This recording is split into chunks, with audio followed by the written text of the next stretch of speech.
Prepper considerations. Number 2, fitness. This is a big one, as was implied in the last video. Physical fitness is a huge problem within the prepper community and the Oathkeeper community, 3% community, Patriot community, whatever. There's a lot of really out of shape people. Things getting as close to that line as they're getting now it's go time. You gotta get into shape.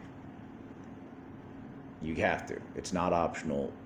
You gotta get into shape. You gotta maintain a certain degree of physical fitness. The baseline you should achieve is you should be able to walk 6 miles in the gear that you plan on carrying with you. If you have a plate carrier, X number of magazines, whatever you plan on throwing on your back and taking with you, you need to be able to walk at least 6 miles with that. My whole kit, everything, weighs less than 75 pounds. So it actually weighs about 60 pounds.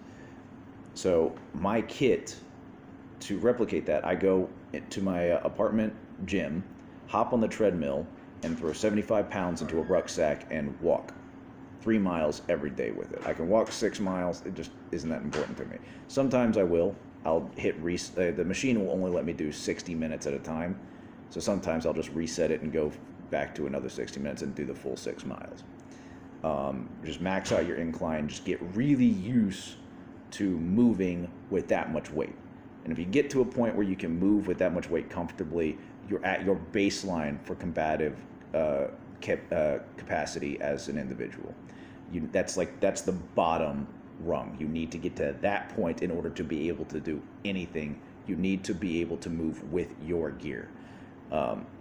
Shit happens, I know. I don't know if I'm allowed to say that anymore, but stuff happens all the time.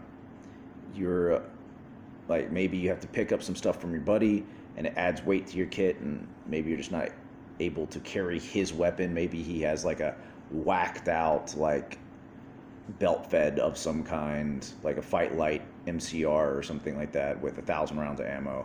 You might just not be able to carry his stuff. But the stuff that you plan on bringing with you, the stuff that you plan on carrying, you need to be able to walk X amount of miles with that. If you cannot do that, you are in deep, deep, deep, deep trouble. You haven't even met the minimum baseline for this particular sort of thing. So that's prepper consideration number 2. Fitness. You need to achieve that minimum baseline in order to be viable in any capacity. Anyway, so the second one, see you guys in the next one.